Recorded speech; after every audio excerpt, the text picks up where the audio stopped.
So, if our family, I hope you all are preparing well for your upcoming exam settings. So, as I have promised you guys that I will be uploading free videos for FR, and yes, I knew that I promised for live classes, but time management issue is creating the problem that I can't come live to help you guys on a revision purpose. But yes, definitely I will be uploading all of revisionary lecture notes for free of cost on my YouTube channel. So please guys be connected. This is the video part one, and please make it sure to revise with this video or whatever notes you are following, and then start practicing questions again and again for your exam setting. And I hope my this small initiative is going to help you in pass your ACCA journey. Don't forget to mention me or message me when you clear your ACCA examination. And now let's just start with today's topic. So guys, today I'm just showing you the notes. It's just a short, crisp notes. Ideal for those students who have already practiced from ACCA study hub, or Kaplan or BPP examination kits. The purpose of this note is to help you guys for the end moment revision. So now today I am just going to start from the basic topics, and then we are going to jump from to another topics in my video part 2 and 3 and so on. So yes, chapter number one, and these notes are basically made from Study Hub and Kaplan. So you can take their reference for the purpose, and the chapter numbering is according to the Kaplan chapter numbering.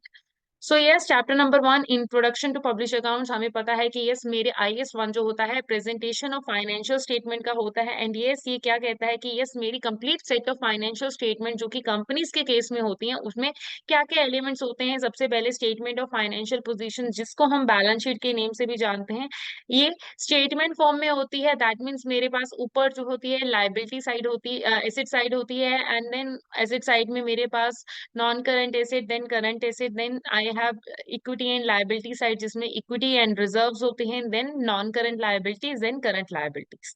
Then उसके बाद statement of P and L and statement of OCI, जिसको OCI OCI क्या होता है basically मेरा अन realised gain जो होते हैं, वो वाली आइटम्स जो होती हैं मेरी ओसीआई में जाती हैं. And statement of P and L normally P and L ही होता है, but yes it's in the form of statement. Then jumping back to my statement of changes in equity, statement of changes in equity में क्या होता है कि मेरे equity balance जो होते हैं, reserve, share capital, share premium, उन सब के ओपनिंग बैलेंस, उनमें होने वाले पूरे ईयर में कोई भी एडजस्टमेंट है हम वो शो करते हैं. एंड देन जो ये क्लोजिंग बैलेंस होते हैं यही मेरे बैलेंस शीट में रिपोर्टिंग डेट पे जाते हैं. देन उसके बाद statement of cash flow, basically cash flow का आपके पास अलग से चैप्टर भी है. एंड इसमें हम क्या शो करते हैं कि मेरे इन operating activities, investing activities and financing activities, सिर्फ कैश रिलेटेड एक्टिविटीज को हम इंक्लूड करते हैं. नॉन कैश आइटम्स जैसे कि डेप्रिसिएशन, लॉस, इन सबको हम एक्सक्लूड करके चलते हैं. देन उसके बाद हमारे पास क्या आता है, accounting policies and explanatory notes. Companies के लिए ये मैंडेटरी होता है कि यस कि हम कौन सी अकाउंटिंग पॉलिसी को फॉलो कर रहे हैं, एंड उसके रिगार्डिंगली कोई भी स्टैंडर्ड के रिगार्डिंगली कोई डिस्क्लोजर नोट्स की रिक्वायरमेंट होती है, वो भी हम इस स्टैंडर्ड के अकॉर्डिंगली शो करते हैं. अब we have some presentation concepts according to this standard. अब हमें पता है कि एसेट हो या लायबिलिटी हो, वो करंट तभी होता है अगर वो रिपोर्टिंग डेट के 12 मंथ्स के अंदर अंदर सेटल हो जाएगा. चाहे अगर मैं एसेट है तो वो मेरे पास कैश अगर आना है तो वो आ जाएगा, अगर लायबिलिटी है मैंने पे करना है तो साल के 1 साल के अंदर अंदर जो है हम वो रीपे कर देंगे. And yes the next requirement of being current asset या फिर लायबिलिटी क्या है कि वो मेरा नॉर्मल ऑपरेटिंग साइकिल का पार्ट होना चाहिए. अब मेरा जो इक्विटी सेक्शन है उसमें ओसीआई के अंदर क्या क्या आता है, मेरा रीवैल्यूएशन सरप्लस, जिसमें कि मेरे पास अनरियलाइज्ड गेन वाला एलिमेंट होता है, शेयर प्रीमियम अगर मेरे शेयर जो है प्रीमियम पे इशू हो, और थर्ड वन इज मेरा इन्वेस्टमेंट रिजर्व. अब statement of changes in equity कुछ नहीं होता है, basically it provides a summary of all changes in equity arising from the transactions with owners, basically owners के कैपिटल में शेयर कैपिटल हो चाहे शेयर प्रीमियम हो, पूरे साल में कोई भी ट्रांजैक्शन हुई उनका अप डाउन जो कुछ भी हुआ उसके बाद कोई वेरिएशन होने के बाद, जैसे हमने डिविडेंड पे किया, शेयर्स नहीं इशू किए, रीवैल्यूएशन हुआ, वो सारी एडजस्टमेंट करने के बाद हम क्लोजिंग बैलेंस जो है शो करते हैं, जैसे कि example issue of shares, dividend, ये सब कुछ। अब ओसीआई क्या करता है, रिकॉग्नाइज करता है reserve rather than element of realise profit for the period. तो बेसिकली क्या दिखाता है, रिजर्व दिखाता है रादर देन रियलाइज प्रॉफिट। अब एक्सेप्शनल आइटम्स क्या होती हैं, are shown as a separate line item on the statement of P and L. जैसे कि मैंने सपोज करो कि इनका by amount wise by nature wise इनका डिस्क्लोजर अलग से दिखाना जरूरी होता है, they are my exceptional item. जैसे कि इन्वेंट्री अगर मैंने राइट डाउन की है, कोई डिसकंटिन्यूड ऑपरेशंस है, तो मैं इनको अलग से दिखा के चलती हूँ। अब अगर हम बात करें presentation of non for profitable and public sector entities का, अब हमें पता है कि जो मेरी प्रॉफिट सेक्टर एंटिटीज जैसे कि मेरी कंपनीज होती हैं, उनका मेन एम तो प्रॉफिट होता है, बट इनका मेन एम जो होता है प्रॉफिट एम करना नहीं होता है, but yes they have to just account for their income and cost. So इसके लिए ये क्या करेंगे, अपने वैल्यू फॉर मनी 3 E's जैसे कि इकोनॉमी, एफिशिएंसी एंड इफेक्टिवनेस, इनके बारे में इंफॉर्मेशन प्रोवाइड करते हैं। इनको फाइनेंशियल स्टेटमेंट प्रोवाइड करना कंपलसरी नहीं है, बट यस बहुत कुछ कुछ सिनेरियोज में इनके लिए जरूरी होता है। एंड यस इनके ऊपर देखो सारे स्टैंडर्ड्स नहीं लगते हैं, बट यस जैसे कि ईपीएस है, वो स्टैंडर्ड यहाँ पर रेलेवेंट नहीं होगा because we don't have share holders over here, right. But yes property तो देखो इनके पास भी होगी, एसेट्स तो इनके पास भी होंगे, तो कुछ स्टैंडर्ड जैसे लीजेस, इन्वेंट्री, नॉन करंट एसेट्स, इनके रिगार्डिंगली जो स्टैंडर्ड्स हैं यहाँ पर रेलेवेंट होंगे हमारे पास। अब फाइनेंशियल अब जो रिपोर्टिंग में नेक्स्ट टॉपिक हमारे पास आता है, दैट इज मेरे पास टेंजिबल नॉन करंट एसेट। अब इनके अंदर भी हमारे पास वैरायटी है टेंजिबल नॉन करंट एसेट्स में, जिसमें हमारे पास सबसे पहले आता है आईएस 16 पीपी। तो बेसिकली पीपी स्टैंडर्ड मुझे क्या कहता है, that is property plant and equipment क्या होते हैं, they are my tangible asset that are held for use in the production और supply of goods and services, दूसरा rental to others, and third one is for administrative purpose.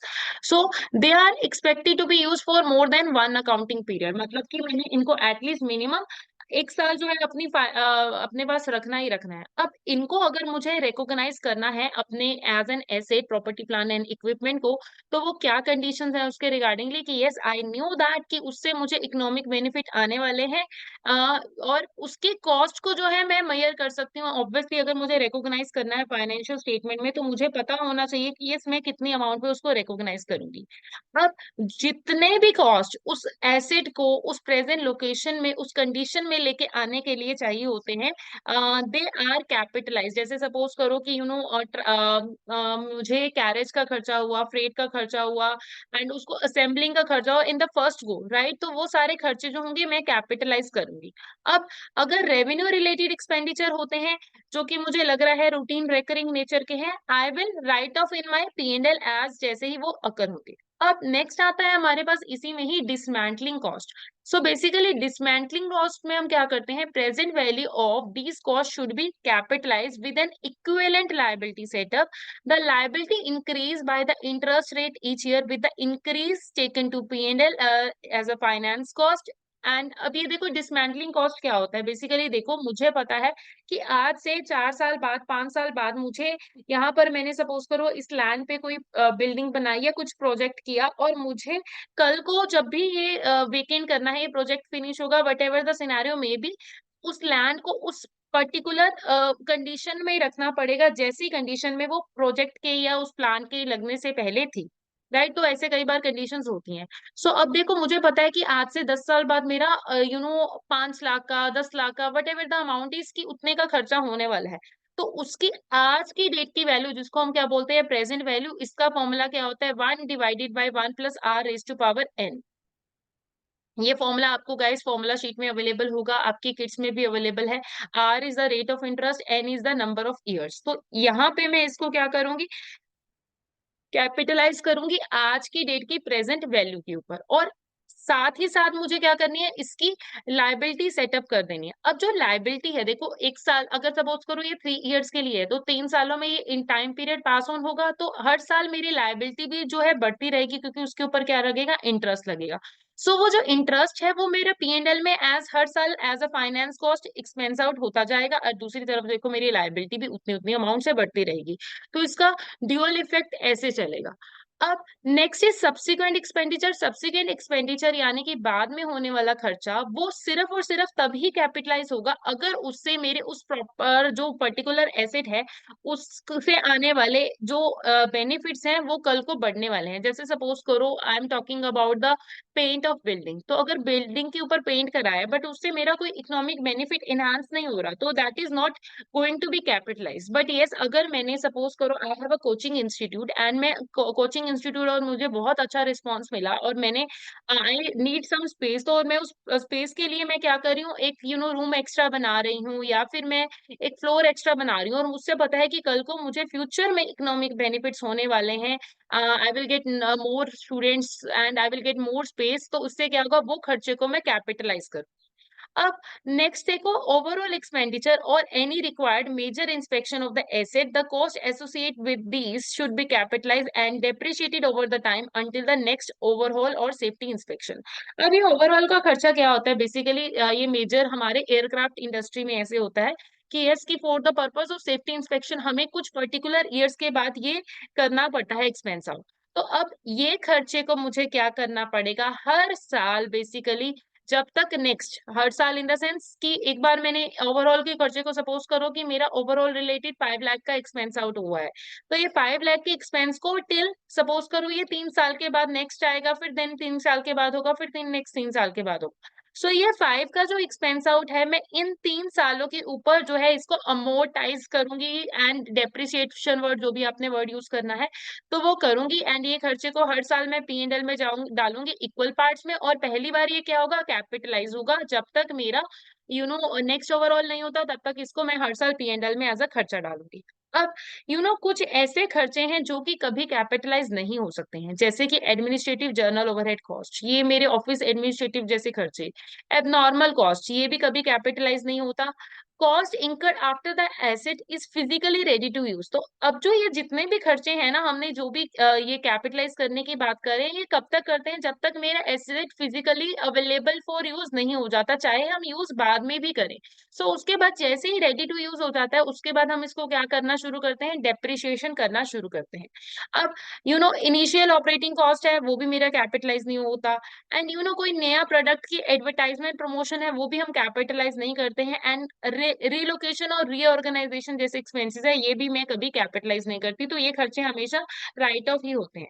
अब asset कब capitalise होगा, obviously जब वो ready to use है, not when put to use. जैसे कि अगर मैं एक छोटी सी एग्जांपल दूं, एंड ये एग्जांपल हमें क्लास 10th +1 में भी दी जाती है, कि डेप्रिसिएशन जो है एसेट की अवेलेबिलिटी से लगाना स्टार्ट करते हैं, रादर देन जब वो एसेट रियली यूज हो रहा है। जैसे सपोज करो मुझे एक कार डिस्काउंट पे मिल रही है, बट मुझे अभी कार चलानी नहीं आती है, तो मैंने आज कार खरीद ली, राइट, तो मुझे पता है 3 मंथ मुझे लग जाएंगे, मैंने परचेज करके रख ली, तो मैं आज के दिन से डेप्रिसिएशन लगाना शुरू करूंगी, चाहे वो कार ब्रांड न्यू है और मैं आने वाले 3 मंथ्स तक उसको टच भी नहीं करने वाली हूँ। सो यस, फिर भी उसके ऊपर डेप्रिसिएशन लग गया, चाहे वो बिल्कुल न्यू पड़ी है, कवर भी नहीं उतरा है। सो दैट इज डेप्रिसिएशन तब से लगाना है जब say that particular asset is available for use. अब डेप्रिसिएशन की बात मैं अगर करूं, तो डेप्रिसिएशन क्या होता है, दैट मीन्स की depreciable amount is the cost of asset less residual value. तो डेप्रिसिएशन कुछ नहीं होता कि डेप्रिशिएबल अमाउंट को एसेट की लाइफ के ऊपर एलोकेट करना। और डेप्रिशिएबल अमाउंट होती क्या है, कि बेसिकली कितना खर्चा उस पर्टिकुलर एसेट का मैं पूरी लाइफ टाइम में एक्सपेंस आउट करने वाली हूँ, और उसी को हम क्या बोलते हैं, कि जितने का उसका एसेट का था less residual value. Residual value क्या होती है, दैट मीन्स कि उस एसेट को बेच के after particular point of time मुझे कितना पैसा मिलने वाला है, दैट कुड बी मोर और लेस, राइट। सो अब डेप्रिसिएशन मेथड जो होना चाहिए वो कैसा होना चाहिए, कि इसकी should reflect fairly as possible as the pattern in which the asset economic lifes are consumed by the entity. तो वो मेथड मुझे क्या बताएगा, कि यस कि कि जैसे सपोज करो उस एसेट से मुझे स्टार्टिंग में ज्यादा बेनिफिट मिल रहा है, कम बाद में कम मिल रहा है, तो मैं उस एसेट को स्ट्रेट लाइन पे नहीं लगाऊंगी, मैं उसको डब्ल्यूडीवी पे लगाऊंगी। और अगर मुझे पूरी लाइफ में इक्वल बेनिफिट मिल रहा है तो मैं उसको क्या करूंगी, स्ट्रेट लाइन बेसिस पे लगाऊंगी। या फिर सपोज करो मुझे पता है कि कोई पर्टिकुलर मशीन की बात हो रही है जो कि जिसको मैं सिर्फ 10,000 आवर्स ही चला सकती हूँ, सो जितने आज मैंने आज यूज कर लिए उतने के ऊपर मैं डेप्रिसिएशन लगा लूंगी, बाकी जो है over a period of time जैसे जैसे मैं उसको यूज करूंगी डेप्रिसिएशन लगा दूंगी।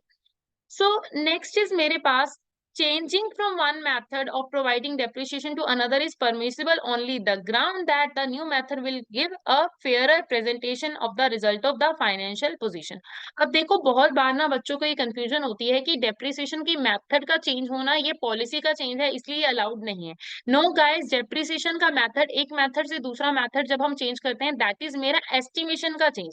हम डेप्रिसिएशन लगा रहे हैं दैट इज मेरी पॉलिसी, बट अगर मैं मेथड स्विच कर रही हूँ दैट इज मेरा एस्टिमेशन। मुझे एस्टिमेशन था कि वो मुझे इक्वल बेनिफिट दे रही है, but now I have change my estimation, अब मुझे वो इक्वल बेनिफिट नहीं दे रही है, वो पहले स्टार्टिंग के पीरियड में ज्यादा बेनिफिट दे रही है फिर कम दे रही है। So you know for a better presentation मुझे क्या चाहिए, डेप्रिसिएशन का मेथड चेंज करना चाहिए, तो I can do that right. अब the carrying amount should be written off over the remaining useful life commencing with the period in which the change is made। तो अब देखो जो वो कैरिंग अमाउंट है मैं उसको कैसे करूंगी, राइट ऑफ कैरिंग अमाउंट क्या होता है, डेप्रिसिएशन लगने के बाद की अमाउंट।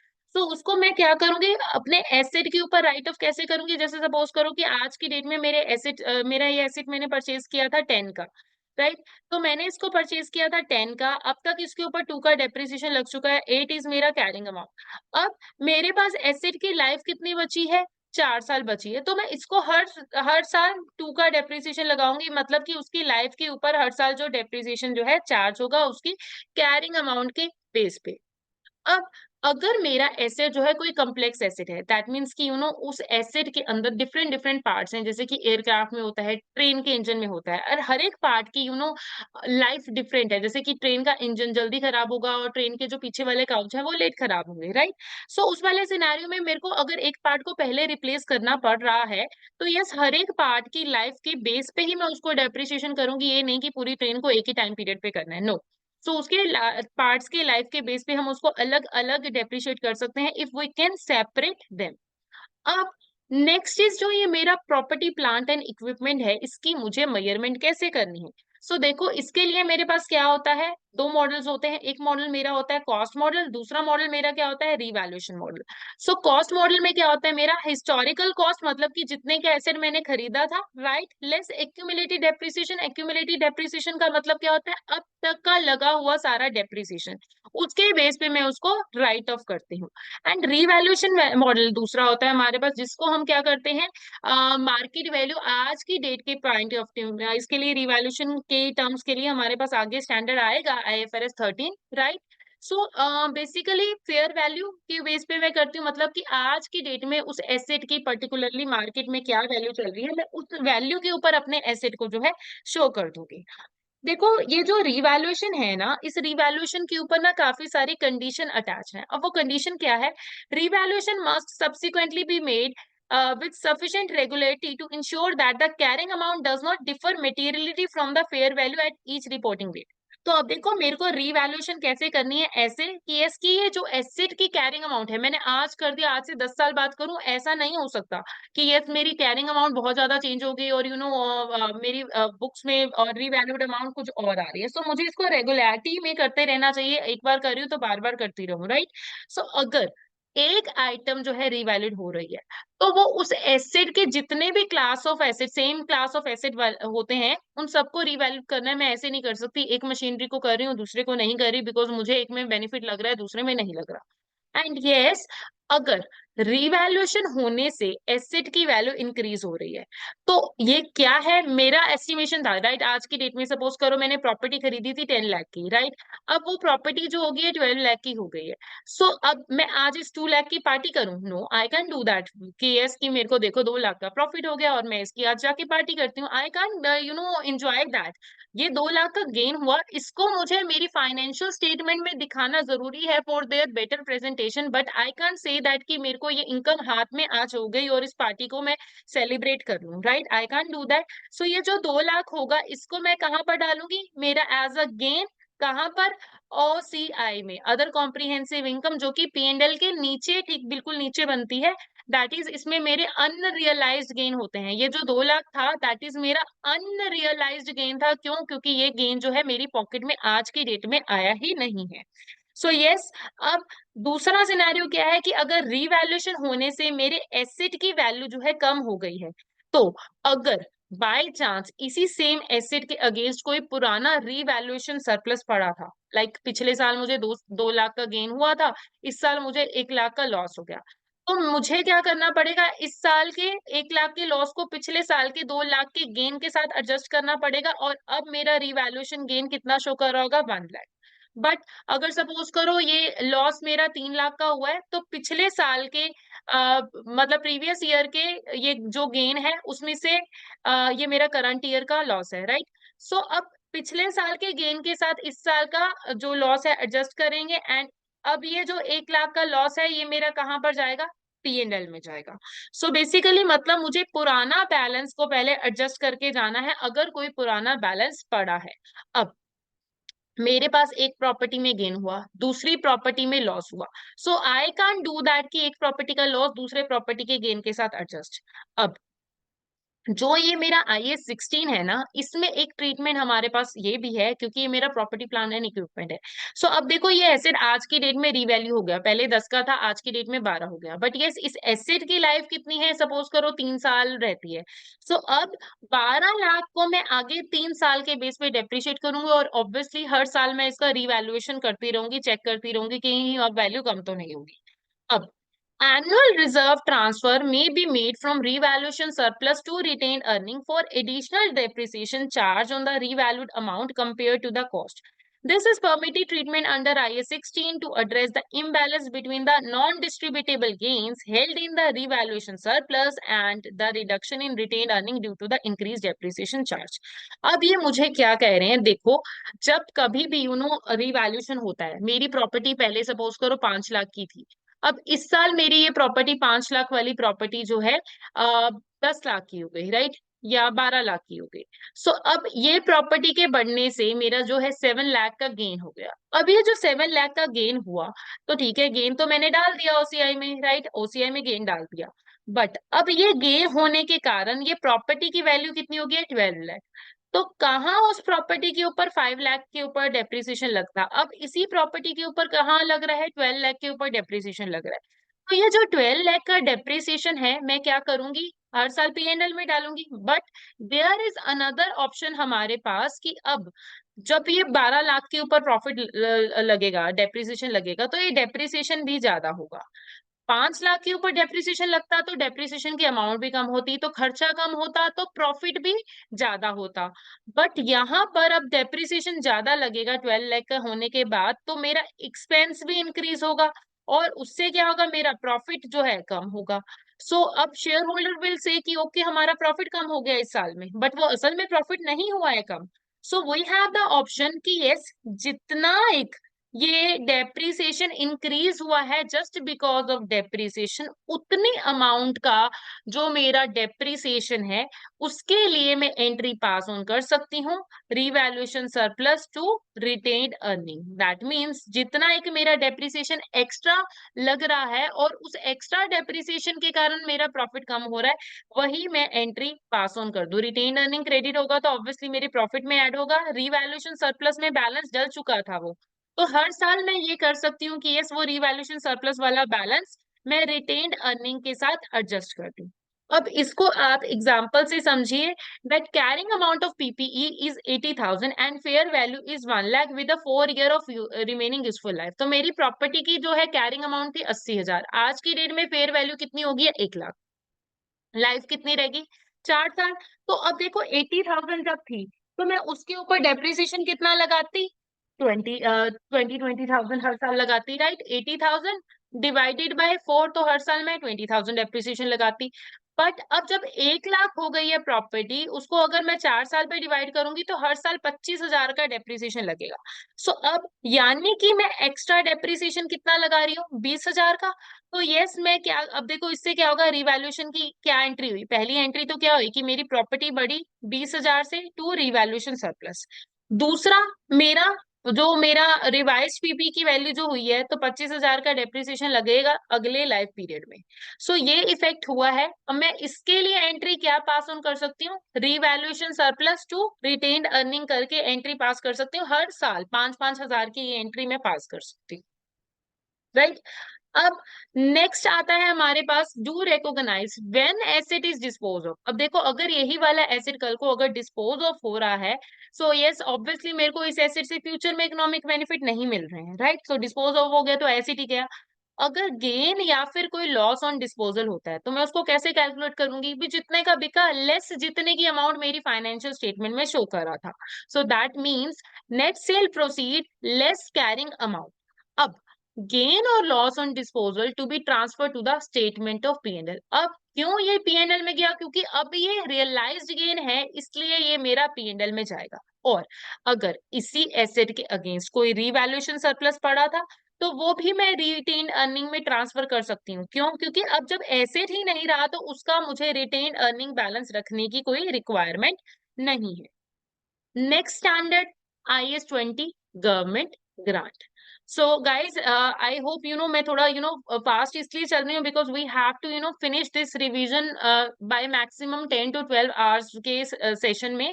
सो मेन जो है आपका कंसेप्ट रिवीजन करने का हमारा मेन पर्पस है। अब देखो नेक्स्ट चलते हैं हम IAS 20 गवर्नमेंट ग्रांट में। गवर्नमेंट ग्रांट क्या होता है, बेसिकली गवर्नमेंट की तरफ से मिलने वाली कोई भी एक्सिस्टेंस, जो कि सपोज करो मुझे किसी एक्सपेंस के लिए मिल रही है, कोई एसेट परचेज करने के लिए मिल रही है, मैं कोई एसेट डेवलप कर रही हूँ, जैसे मैंने कोई स्कूल बनाया, मैंने जॉब अपॉर्चुनिटीज दी, मैं कोई नया प्रोजेक्ट ओपन कर रही हूँ, तो उस वाले सिनेरियो में गवर्नमेंट से मिलने वाली हेल्प इज मेरे को गवर्नमेंट ग्रांट। अब जो ये जो गवर्नमेंट ग्रांट होती है ना, ये दो तरह की होती है, एक रेवेन्यू की, एक कैपिटल की, राइट। तो जो रेवेन्यू ग्रांट है उसके भी मेरे पास दो ट्रीटमेंट है। या तो मैं उसको एज एन इनकम शो कर दूं, दूसरा मैं उसको क्या कर दूं, डिडक्ट कर दूं फ्रॉम एक्सपेंस में, कि अगर मेरा एक्सपेंस 100 रुपीज का होने वाला है, 60 की मुझे ग्रांट मिली, तो मैं उसको ग्रांट जो है अब बाकी बचा हुआ 40 ही एक्सपेंस दिखाऊं। दूसरा मेरा जो अकाउंटेड फॉर एज इनकम वाला ट्रीटमेंट है कि यस कि मैं एक्सपेंस अलग से करती रहूं और इसको इनकम जो है अलग अलग दिखाती रहूं।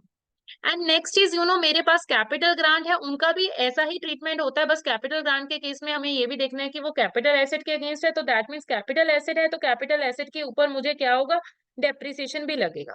सो show it as a liability deferred government grant. और दूसरा क्या है कि मैं एसेट की वैल्यू में से रिड्यूस कर दूं, मतलब कि अपने एसेट को ही रिड्यूस वैल्यूज पे दिखा दूं। अगर एसेट 100 का था, 40 की ग्रांट मिली, तो मैं एसेट को दिखा ही 60 का दूं। बट दूसरे वाले सिनेरियो में मैं एसेट को फुल अमाउंट पे दिखाऊंगी और हर साल जो है जो ग्रांट की अमाउंट है वो उसमें डालती जाऊंगी। अब if the grant is accounted for as a liability as a deferred government grant, the grant should be transferred to the P&L as an income over the asset life for which it is received। तो obviously अगर मैं deferred income method use कर रही हूँ, तो मैं क्या करूंगी, ग्रांट को मैं हर साल P&L में चार्ज करती रहूंगी एज एन इनकम, जितनी उसकी लाइफ है, जितने टाइम पीरियड के लिए वो ग्रांट मिली है। अब देखो इसको हम समझते हैं एग्जाम्पल से। एग्जाम्पल मुझे क्या कहते हैं, government grant receive of 1 lakh is receive from an asset costing 11 lakh having its useful life of 5 years। Accounting treatment अंदर both method will be as follows. तो अब देखो दोनों मेथड्स के अकॉर्डिंगली आप देखो, पहला क्या है कि मैं एसेट की कॉस्ट में से रिड्यूस कर रही हूँ। तो वैसे क्या था, मैंने एसेट जो है खरीदा था, कितने का खरीदा था, 11 लाख का, एसेट टू बैंक। अब जब मुझे ग्रांट मिली, बैंक टू एसेट, यानी कि अब मेरा एसेट वैसे दिखेगा ही कितने का, 10 लाख का दिखेगा, और मैं एसेट को डेप्रिसिएशन अब इस वाले मेथड के अकॉर्डिंगली कितने के लिए करूंगी, 10 लाख के ऊपर डेप्रिसिएशन टू एसेट। तो हर साल मेरा जो है 10 लाख के ऊपर 5 साल की लाइफ है, तो इक्वल जो है डेप्रिसिएशन जाएगा। बट अगर मैं इसको एज अ लाइबिलिटी दिखा रही हूँ, तो एसेट मैंने 10 का ही खरीदा, मैं उतने का ही दिखाऊंगी। जो मेरी ग्रांट है, ग्रांट मुझे मिल रही है टू डेफर्ड गवर्नमेंट ग्रांट। अब इस वाले सिनेरियो में मेरा जो एसेट है ये रिड्यूस अमाउंट पे डेप्रिसिएशन नहीं होगा, एसेट को फुल अमाउंट पे ही मैं डेप्रिसिएशन करूंगी, दैट इज 2,20,000 आएगा, क्योंकि 5 साल की लाइफ है। अब हर साल ये जो 2 लाख मेरा आया है ना, ये मेरा P&L में जाता रहेगा। So debit deferred government grant, to credit grant income. So इस वाले मेथड का हमें क्या फायदा है कि कल को अगर मुझे ये एसेट की या फिर गवर्नमेंट की, देखो गवर्नमेंट जब ग्रांट देती है ना तो वो कुछ ना कुछ कंडीशन रखती है, तो अगर ड्यू टू किसी भी सिनेरियो में गवर्नमेंट की वो कंडीशन फुलफिल नहीं हो पा रही है और मुझे ग्रांट जो है रीपे करनी पड़ रही है, उस वाले सिनेरियो में मेथड टू जो है ज्यादा बेटर रहता है। ऑल्दो दिखने में मेथड वन जो है वो मेरा ज्यादा इजी लगता है। अब गवर्नमेंट ग्रांट जो होती है ऑब्वियसली देखो कोई ना कोई कंडीशन होती है, अब जो ग्रांट की कंडीशन फुलफिल नहीं हुई है तो मुझे उसको पे करना पड़ेगा, एंड ये सारा का सारा जो एंट्रीज है हो सकता है रिवर्स बैक करनी पड़ जाए। अब अगर वो एज एन इनकम दिखाई थी तो रीपेमेंट जो होगी कल को एक्सपेंस हो जाएगी, और अगर मैंने उसको एक्सपेंस में से डिडक्ट किया था ना, एक्सपेंस की अमाउंट में से, तो अब रीपेमेंट है, अब वो मेरे लिए खर्चा हो गया। और अगर उसको मैंने एज अ लाइबिलिटी दिखाया था तो ऑब्वियसली जितना एक बैलेंस था वो मैं क्या करूंगी, रीपे कर दूंगी, और हो सकता है कि उससे ज्यादा भी मुझे पे करना पड़ जाए जो कि मेरे को in the form of expense जाएगा। और अगर एसेट की वैल्यू कम की दी है तो मैं रीपेमेंट जब करूंगी तो उसके बाद एसेट की वैल्यू जो है इंक्रीज हो जाएगी। सो ये इसके कुछ बेसिक ट्रीटमेंट है। अब गाइस हम चलते हैं हमारे नेक्स्ट एंड बहुत ही इजी स्टैंडर्ड के ऊपर, दैट इज मेरा IS 23 बोरिंग कॉस्ट। अब देखो बोरिंग कॉस्ट क्या होता है, देखो हम लोन लेते हैं, लोन लेता है फ्री में तो मिलता नहीं है, तो उस लोन के ऊपर मुझे क्या करना पड़ता है, इंटरेस्ट देना पड़ता है। सो वो जो इंटरेस्ट है ना, उस इंटरेस्ट के खर्चे को ही बोरिंग कॉस्ट कहते हैं। और ये स्टैंडर्ड मुझे क्या कहता है कि अगर आपने कभी कोई क्वालिफाइंग एसेट, क्वालिफाइंग एसेट क्या होता है, एक ऐसा एसेट जिसको बनने के लिए सब्सटैंशियल पीरियड ऑफ टाइम लगता है फॉर इट्स इंटेंडेड यूज या फिर सेल के लिए। सो अब ये क्या कहते हैं कि क्वालिफाइंग एसेट के लिए किया गया बोरोइंग का खर्चा, दैट मीन्स इंटरेस्ट खर्चा, वो मेरा कैपिटलाइज होगा अगर वो उसके एक्विजिशन, कंस्ट्रक्शन या फिर प्रोडक्शन से रिलेटेड है। एंड यस, इसके लिए भी हमारे पास कुछ कंडीशंस होती हैं। अब देखो capitalisation of borrowing cost if it relates to acquisition, construction and production of a qualifying asset, तो अगर इन तीनों चीजों में से है तो ये खर्चा क्या हो जाएगा, ये मेरा कैपिटलाइज हो जाएगा। अब IS 23 ने मुझे स्पेशली बोला हुआ है कि ये कैपिटलाइजेशन कब स्टार्ट होगा, जब ये तीन एक्टिविटीज हो जाएंगी, तीन कंडीशन फुलफिल हो जाएंगी। अब तीन कंडीशंस का आप निमोनिक बना सकते हो, that is E, B and A। That is ये सारी कंडीशन जिस दिन पूरी होंगी उसी दिन से हम कैपिटलाइजेशन करना स्टार्ट करते हैं। पहला क्या है, expenditure of the asset has been incurred, जैसे कि सपोज करो कि मैंने कंस्ट्रक्शन के ऊपर खर्चा करना था वो स्टार्ट हो चुका है, borrowing cost are been incurred, तुमने लोन ले लिया है, तुम इंटरेस्ट के ऊपर आ गए हो। And yes, activities that are necessary to prepare the asset for its intended for use or sale are in progress. तो जिस दिन ये सारी सब कुछ, जैसे कि सपोज करो तुमने नेगोशिएशन करनी है सप्लायर से, तो मतलब वो जिस दिन ये तुम्हारी तीनों की तीनों एक्टिविटीज जो है हो गई, तो उस दिन से ही तुम इसको कैपिटलाइज करना स्टार्ट करोगे। तो इसके लिए एक सिंपल सा क्रक्स है, तुम्हें अगर दो तीन डेट्स गिवन है क्वेश्चन में तो तुमने सबसे लेटेस्ट वाली डेट, सबसे लास्ट वाली डेट है वो लेनी है। अब कैपिटलाइजेशन कब तक होएगा, जब तक हमारी कंस्ट्रक्शन चल रही है, जब मेरी कंस्ट्रक्शन सीज हो गई, दैट मीन्स जब सारी मेरी कंस्ट्रक्शन कब सीज होती है, जब मेरी सारी एक्टिविटीज जो है जो कि उस एसेट को रेडी फॉर यूज करने के लिए हो चुकी हैं, दैट इज मेरा सीजेशन ऑफ कैपिटलाइजेशन। अब कैपिटलाइजेशन कब हो जाएगी, जब मेरी या तो सब कुछ डेवलपमेंट वो सब कुछ रुक जाएगा, बेसिकली जब कंस्ट्रक्शन होना रुक जाएगा, दैट इज मेरा कैपिटलाइजेशन होना बंद हो जाएगा। जब तक ये कंस्ट्रक्शन चल रहा है तब तक मैं उसको कैपिटलाइज करूंगी। अब where the funds are borrowed specifically to acquire the qualifying asset, borrowing cost which may be capitalized are those actually incurred less any investment on temporary investment of the borrowing cost during the capitalization period। अब देखो ये क्या कहना चाह रहे हैं, suppose करो कि मुझे चाहिए थे 10 lakh rupees, right, for the construction of building, but ये 10 लाख के 10 लाख मेरे आज की डेट में यूज नहीं हो रहे, आज की डेट में 4 लाख यूज हो रहे हैं, रह गए मेरे पास 6 लाख। अब मैंने क्या किया, मैंने स्मार्टली वर्क किया कि ओके कि मैं 10 लाख तो लेके आई हूँ बैंक से लोन लेके 5% रेट ऑफ इंटरेस्ट पे, 4 लाख मेरा यूज हो गया, और जो ये 6 लाख है ये अभी मुझे नहीं चाहिए, और मैं ये आगे किसी को, सपोज करो आप ही मेरे बहुत अच्छे दोस्त हो और मैं आपको जो है ये इंटरेस्ट पे दे देती हूँ ये पैसे 6 लाख। सो मैंने सपोज करो 3% रेट ऑफ इंटरेस्ट पे आपको, या 4% रेट ऑफ इंटरेस्ट पे आपको जो है ये पैसे दे दिए। सो उस वाले सिनेरियो में इन जो 6 लाख के ऊपर मैंने इंटरेस्ट कमाया, दैट इज मेरा इनकम। तो इस इन इन्वेस्टमेंट इनकम है ये मेरी। तो जो ये मेरा खर्चा जो 10 लाख जो है मैं कैपिटलाइज कर रही थी, 10 लाख के ऊपर का इंटरेस्ट जो मैं कैपिटलाइज कर रही थी, ये पूरा का पूरा मेरा कैपिटलाइज नहीं होगा। इसमें से ये जो 6 लाख का इंटरेस्ट 3% के ऊपर है, दैट वुड बी रिड्यूस्ड कि यस ये मैंने इनकम कमाई है तो इस इनकम को मैं डिडक्ट करके चलूंगी, इसको भी मैं कैपिटलाइज नहीं कर सकती, भी प्रॉफिट नहीं कमा सकते हम ये सब में। अब नेक्स्ट है हमारा एक और स्टैंडर्ड जो कि मेरा नॉन करंट एसेट से रिलेटेड है, दैट इज मेरा इन्वेस्टमेंट प्रॉपर्टी। देखो गाइस, एक ही प्रॉपर्टी जो है मेरी डिफरेंट डिफरेंट स्टैंडर्ड में आ सकती है। जैसे सपोज करो, हम ये बिल्कुल नहीं कह सकते कि यस की कोई प्रॉपर्टी है उसको मैंने पीपीई में लेना है। कोई प्रॉपर्टी मेरा पीपीई IAS 16 में भी आएगी, कोई प्रॉपर्टी मेरे IAS 40 में भी आएगी। और अगर मैं ब्रोकर हूँ, राइट, मैं प्रॉपर्टी डीलर हूँ, तो मेरे पास मेरे लिए वो जो प्रॉपर्टी है मेरा करंट एसेट बन जाएगी। सो मुझे IS 2 इन्वेंट्री में चली जाएगी। सो मुझे इन चीजों का ध्यान रखना है कि इसकी उसका मेन पर्पस क्या है। सो वो मुझे क्वेश्चन की वर्डिंग में से देख के पता चलेगा, right.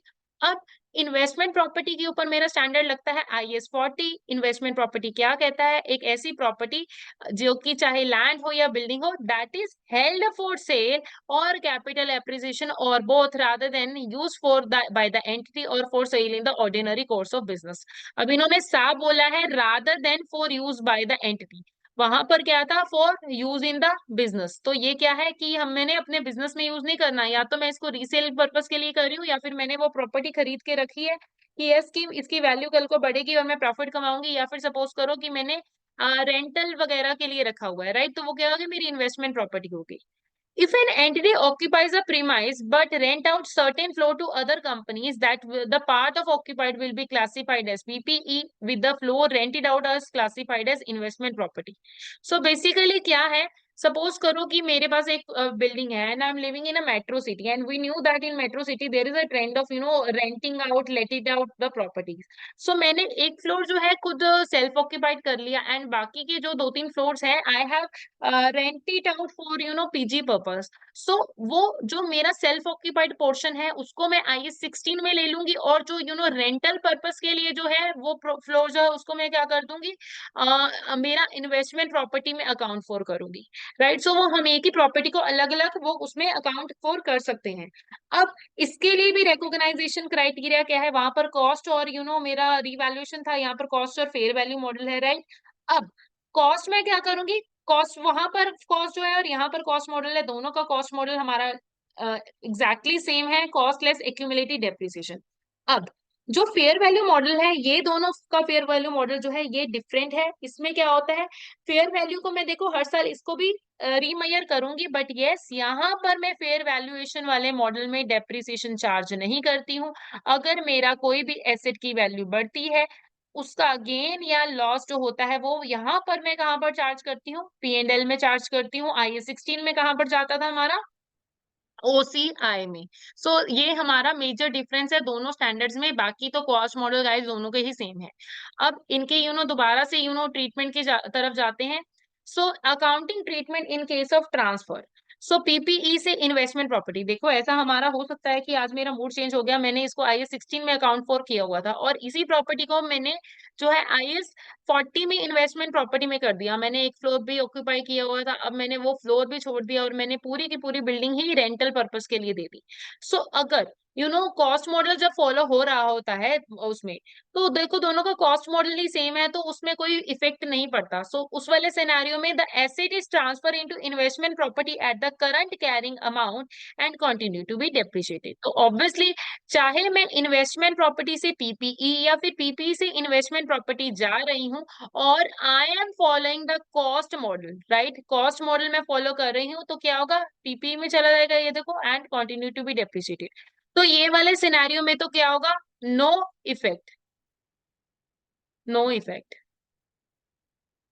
But if I am transferring from PPE to investment property या फिर इन्वेस्टमेंट प्रॉपर्टी टू PPE, और मैं कर रही हूँ फेयर वैल्यू मॉडल वाला वो कर रही हूँ फॉलो, तो यहाँ पर देखो क्या इफेक्ट पड़ेगा।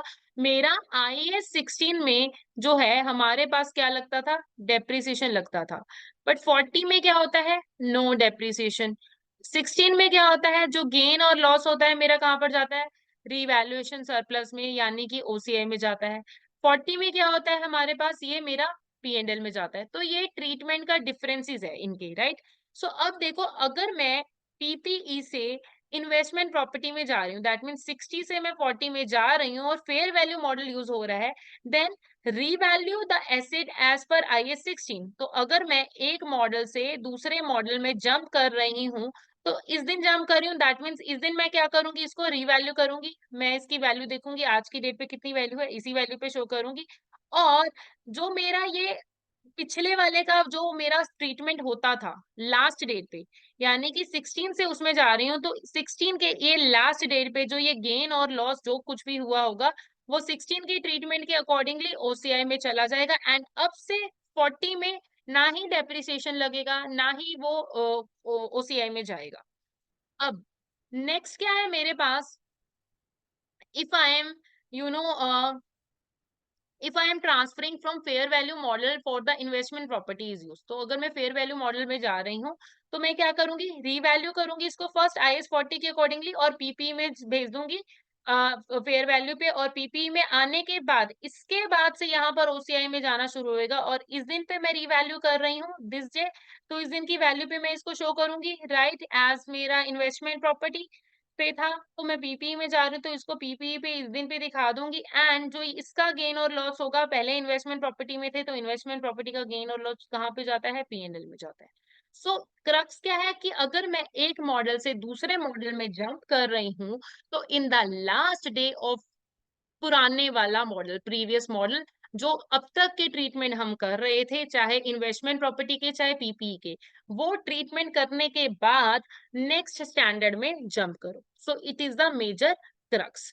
सो गाइज, अभी टेंजिबल नॉन करंट एसेट्स के हमारे जो है मेजर स्टैंडर्ड्स कवर हो गए हैं। मैं नेक्स्ट स्टैंडर्ड्स के लिए नेक्स्ट वीडियो पार्ट जो है जल्दी अपलोड करूँ।